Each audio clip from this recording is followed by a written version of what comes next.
Olá! Nesse vídeo a gente vai conversar um pouquinho sobre eletricidade. Então, para que a gente entenda o que é eletricidade, a gente tem que entender o que é carga elétrica. A carga elétrica dos corpos, ela está associada a duas partículas subatômicas muito importantes, que são o próton e o elétron. O próton, ele tem uma carga, né, que é a carga positiva. Ele é responsável aí pelas cargas, né, positivas existentes nos corpos. Enquanto que os elétrons, eles são responsáveis pelas cargas negativas que existem aí nos corpos. Só que lá em química, a gente aprendeu que a carga é justamente, na verdade é somente, né, a diferença entre o número de prótons e de elétrons naquele corpo. No caso, naquele átomo. Aqui já não é mais assim. Porque aqui a gente precisa quantificar de uma maneira melhor essa carga. Então a gente tem uma unidade chamada, uma grandeza, uma constante, na verdade, chamada carga elementar. O que é a carga elementar? A carga elementar é a menor carga que nós podemos ter aí, que é a carga de um próton ou de um elétron. Os dois têm a mesma carga, que muda o sinal. Então, no caso aí da carga elementar do próton, que a gente chama de QP, a gente tem que essa carga é mais 1,6 vezes 10 a menos 19 coulomb por próton. Esse C é a unidade de carga elétrica, que é o coulomb. Enquanto que o elétron, ele tem aí uma carga, que é a carga elementar do elétron, que é menos 1,6 vezes 10 a menos 19 coulomb por elétron. Então perceba que a carga elementar é sempre por partícula.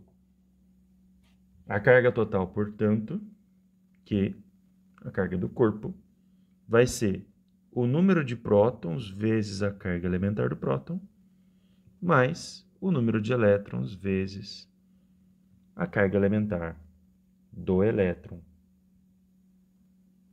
Aqui em vermelho para destacar. Então, essa daí é a carga elétrica. E aqui a gente tem uns detalhes. Assim como nós temos os átomos, aqui é o mesmo detalhe. Se a carga for positiva, é porque o meu número de prótons é maior que o meu número de elétrons. E se a carga for negativa, é porque o meu número de prótons é menor que o meu número de elétrons. E como que é feita, como que surge essa carga? A carga ela surge por um processo chamado de eletrização.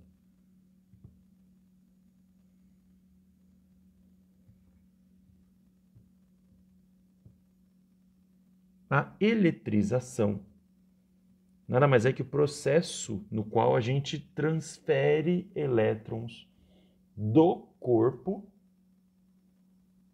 ou para o corpo.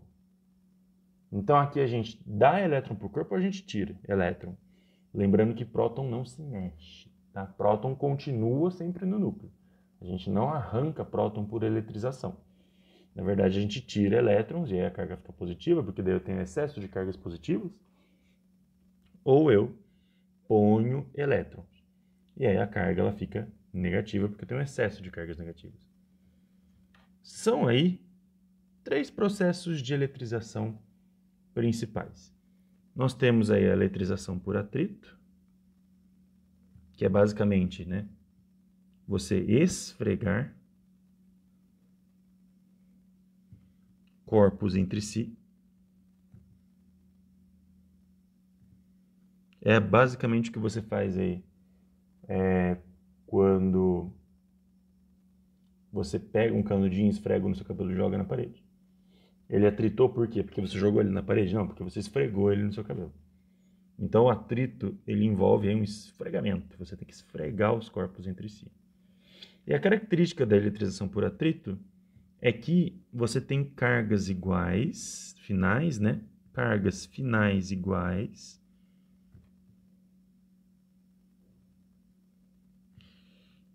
Vamos trocar aqui a palavra para ficar melhor. Cargas finais opostas. Elas têm aí o mesmo valor, mas o sinal é trocado. Por quê? Você esfregou um corpo no outro. Os elétrons que um corpo perde, o outro ganha. Então, eles têm cargas de mesmo valor, porém de sinais trocados, sinais opostos. Nós temos aqui o contato. O contato é quando você pega um corpo carregado e encosta em outro corpo, carregado ou não. Então, aqui, né, o contato ele é gerado justamente pelo contato entre os corpos. E geralmente, gente, na maioria, quase sempre, eu pelo menos nunca vi uma questão que envolvesse contato entre corpos diferentes. Geralmente as questões elas usam contatos entre corpos iguais. Por quê? Porque se eu tenho um corpo com uma carga QA, um corpo A com uma carga QA, um corpo B com uma carga QB, se eu encosto um no outro, o que vai acontecer é uma redistribuição das cargas. Então aqui a tendência é que as cargas elas se igualem. Então a gente vai ter aqui uma carga QA', e a gente vai ter uma carga QB'. Quando a gente tem corpos idênticos, eu falei que as cargas se igualam, mas na verdade a distribuição delas. Aqui que eu vou falar o porquê da gente lidar, na maioria das vezes, com corpos idênticos. Então, quando a gente tem corpos idênticos, QA' e QB' são iguais. Que a gente vai chamar aqui de Q'. Ou seja, a carga total no final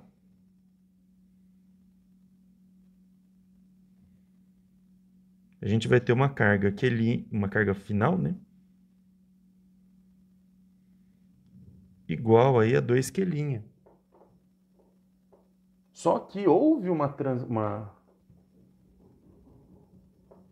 transferência de cargas entre os corpos. Ou seja, as cargas elas não se perderam, elas só trocaram de lugar.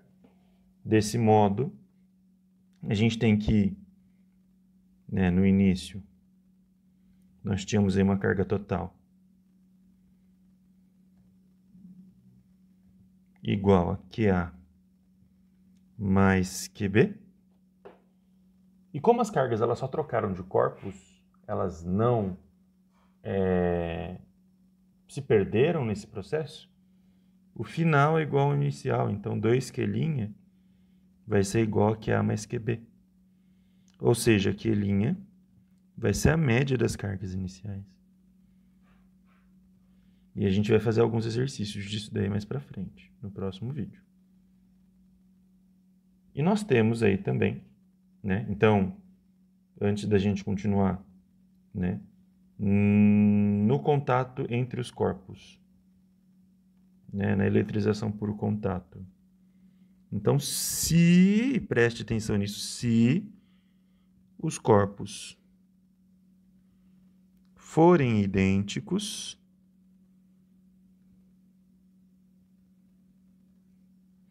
as cargas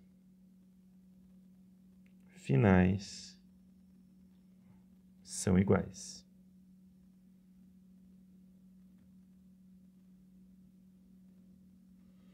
Se a gente tiver corpos diferentes, aí o que vai contar é a densidade da carga, né? Carga pela massa. Mas aí, no caso, com dois corpos idênticos, as cargas finais elas são sempre iguais. E de mesmo sinal. Então aqui eu estou falando igual mesmo. O mesmo valor e mesmo sinal. No atrito, elas são iguais em valor, porém, o sinal é invertido, é trocado. E por fim, nós temos aí a eletrização por indução.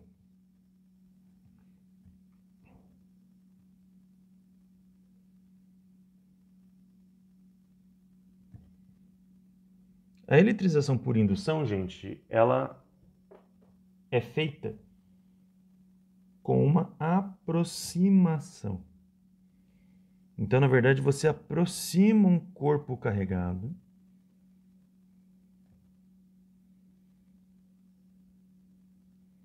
geralmente aqui, tá? De um corpo neutro. A gente pode aproximar, a gente pode eletrizar por indução também corpos carregados, porém, a gente geralmente faz isso com corpo neutro. Não tem sentido você carregar um corpo que já está carregado, né? Por indução.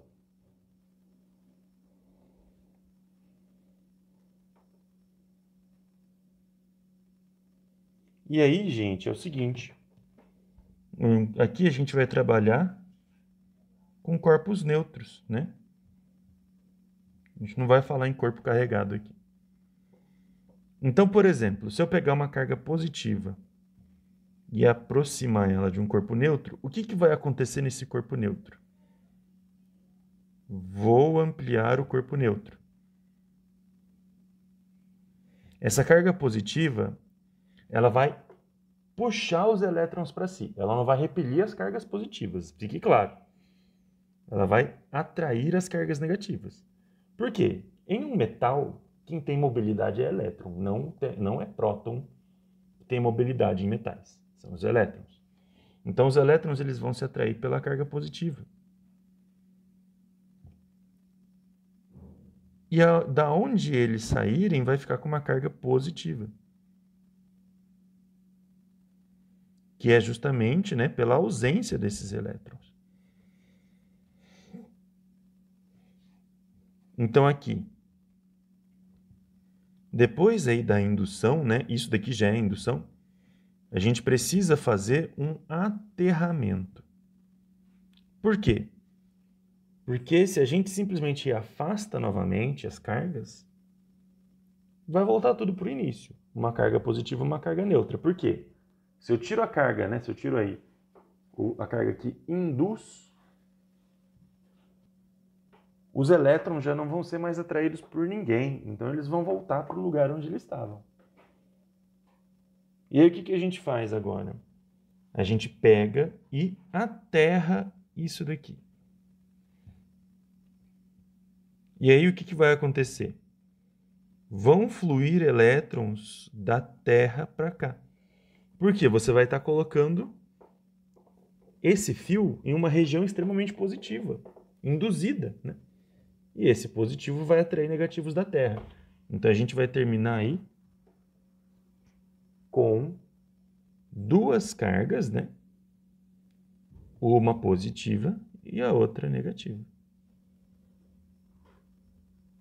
O que acontece se eu aproximar uma carga negativa agora de uma carga neutra e eletrizar por indução? Vamos dar um zoom aqui também.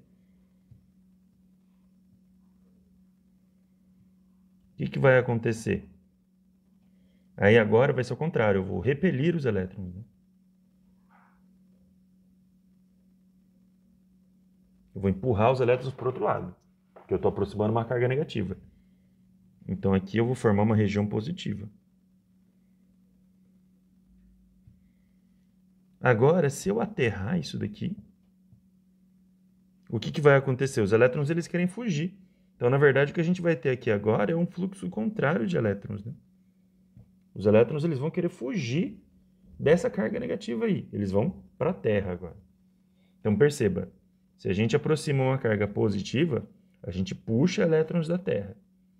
Se a gente aproxima uma carga negativa, a gente empurra elétrons para a Terra. E aí, no final, a gente vai ter o quê? Carga negativa e uma carga positiva. Por quê? Vão sair elétrons desse corpo neutro. Logo, ele vai estar deficiente em elétrons. Ele vai assumir uma carga positiva depois que a gente remover o fio terra aí.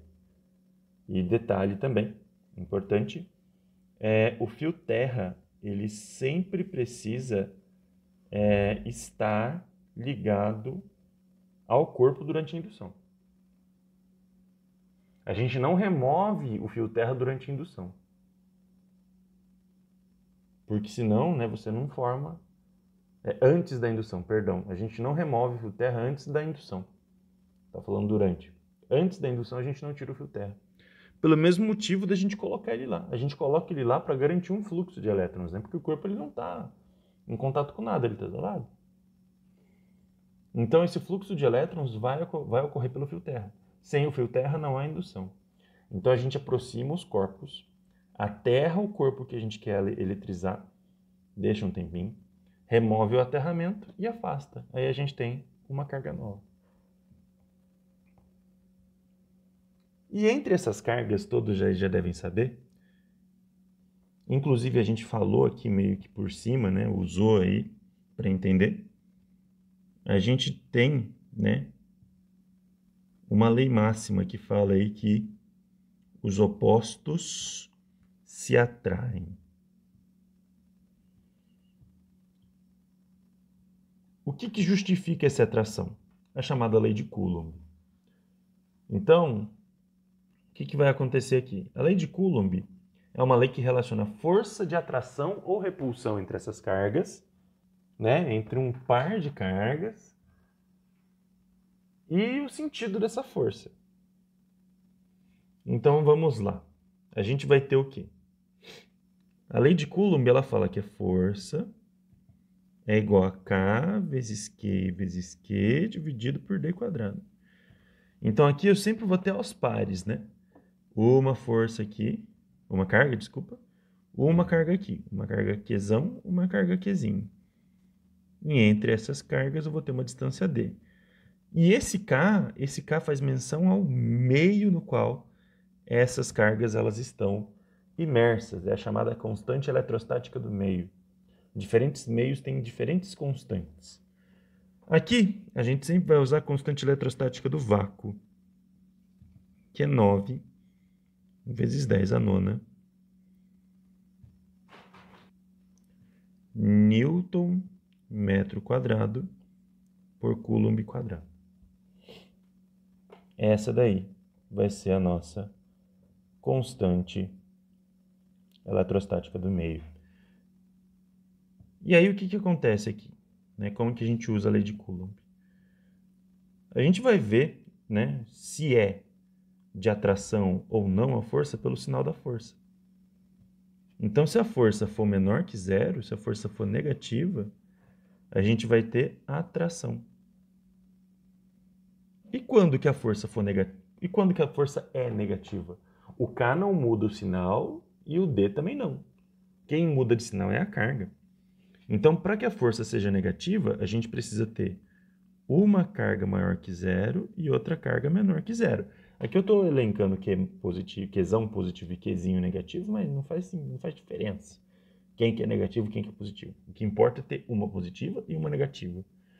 Então aqui o que vai acontecer? A gente vai ter essas duas cargas, uma positiva e uma negativa, e a força com o módulo negativo vai indicar que essa força é uma força de atração, né? Enquanto que uma força de módulo positivo vai indicar repulsão.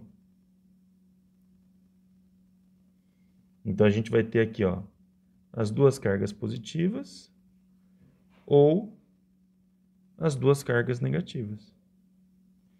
Entre essas cargas, positivas ou negativas, portanto, a gente vai ter forças de repulsão, né? Então, uma força elétrica surge aqui nas cargas, tá? Aqui a força elétrica ela surge nos dois corpos, não é somente em um. E ela vai ser uma força de repulsão. E aí o que acontece? A intensidade dessa força, ela varia conforme a distância entre essas cargas varia. Então, considerando cargas com módulo constante, né, com carga constante, a gente vai ter aí que a intensidade da força só vai variar com a distância. Então, aqui a gente vai considerar forças constantes, sempre forças que continuam à mesma distância. Se a gente libera os corpos, eles começam a entrar em movimento, ou se afastam ou se atraem. Quando ocorre esse movimento das cargas, a gente tem algo chamado corrente elétrica.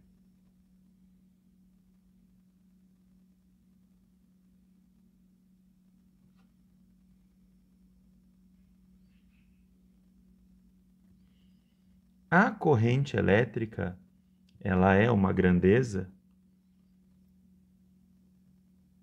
que fala para a gente qual a carga que passa por uma seção de fio condutor em determinado intervalo de tempo. Então, se nós tivermos um fio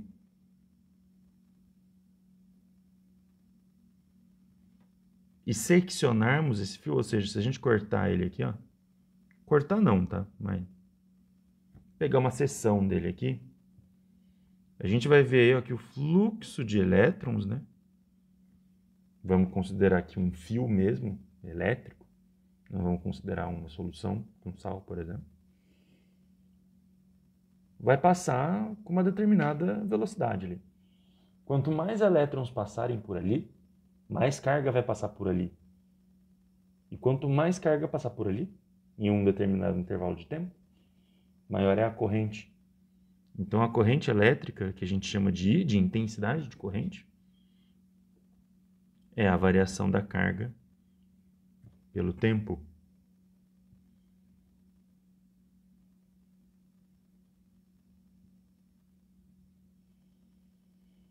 E aí, o que acontece? A gente tem alguns tipos de corrente, né? Então, os tipos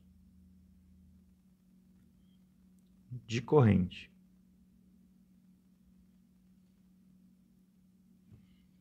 Nós temos aí a chamada corrente iônica,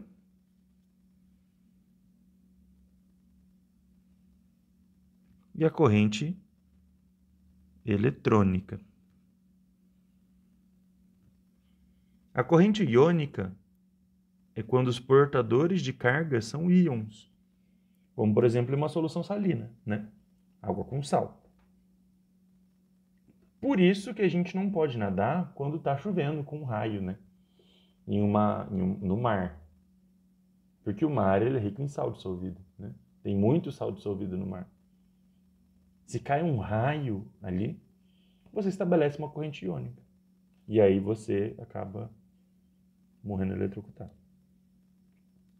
E a corrente eletrônica, ela possui como portadores de carga os elétrons. Então são os elétrons que fluem, né, pelo fio condutor. E a corrente eletrônica, gente, ela surgiu aí com um problema, na verdade. A gente tem a chamada corrente eletrônica real, né?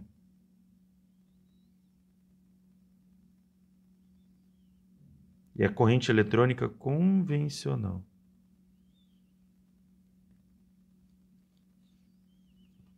Por que surgiu um problema aí, né?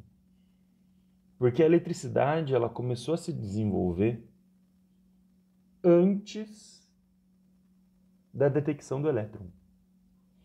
Então, na verdade, o que eles pensavam, né? Como eles só conheciam a partícula positiva, né? Eles pensavam que justamente eram as partículas positivas que fluíam e não os elétrons. Então, a corrente eletrônica real, ela considera o fluxo de elétrons.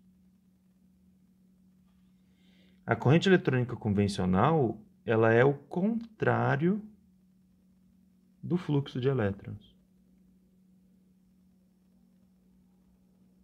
Justamente por isso que ela é convencional, né? Para não precisar inverter aí o entendimento que já se existia, que foi estabelecido considerando um fluxo de partículas positivas, utilizou-se aí o termo convencional, né? Foi convencionado que a corrente elétrica vai seguir esse fluxo, né? E não o fluxo real. E que fluxo que é esse, né? A gente tem aqui sempre em um condutor, né? Então a gente tem aqui o nosso amigo fio.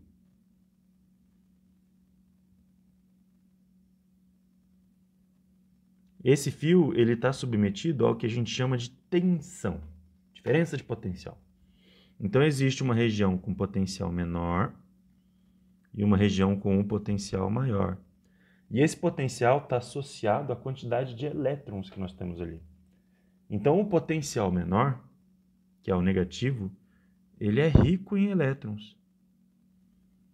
Enquanto que o potencial maior, que é o positivo, ele é deficiente em elétrons, com relação ao potencial menor. Então, o que vai acontecer aqui? O fluxo de elétrons vai sair do menor para o maior. Então, a gente vai ter um fluxo de elétrons nessa direção. Esse fluxo de elétrons estabelece a corrente eletrônica real. E a corrente eletrônica convencional, ela foi simplesmente adotada para o outro lado. Então, a corrente eletrônica convencional, ela aponta aí para o outro lado.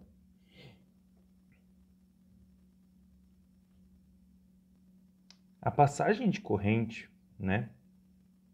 Aqui é o fluxo de elétrons somente, tá bom? Sem dizer o sentido aí. O simples fluxo de elétrons, né? Ele gera alguns efeitos. Então, aqui, os efeitos da passagem de corrente são esses. São 4.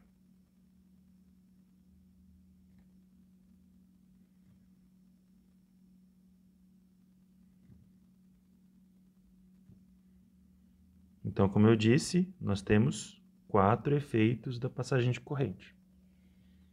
Nós temos o efeito químico, ou seja, né, existem reações químicas que são provocadas pela passagem de corrente, que são aí as pilhas e a eletrólise. Nós temos o chamado efeito Joule. A passagem de corrente ela gera um aquecimento, né? É o que acontece, por exemplo, no nosso chuveiro. A passagem de corrente ali pelo resistor do chuveiro, pela resistência, dissipa calor e esse calor é o que esquenta a água. Nós temos aí o chamado efeito fisiológico.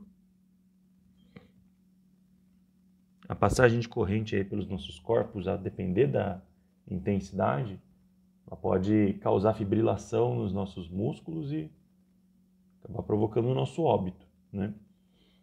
Então, quando a gente fala em acidentes, né, em periculosidade, no manuseio aí de materiais elétricos, o que mata, na verdade, é a corrente elétrica. Então, a gente pode ter aí uma tensão gigantesca.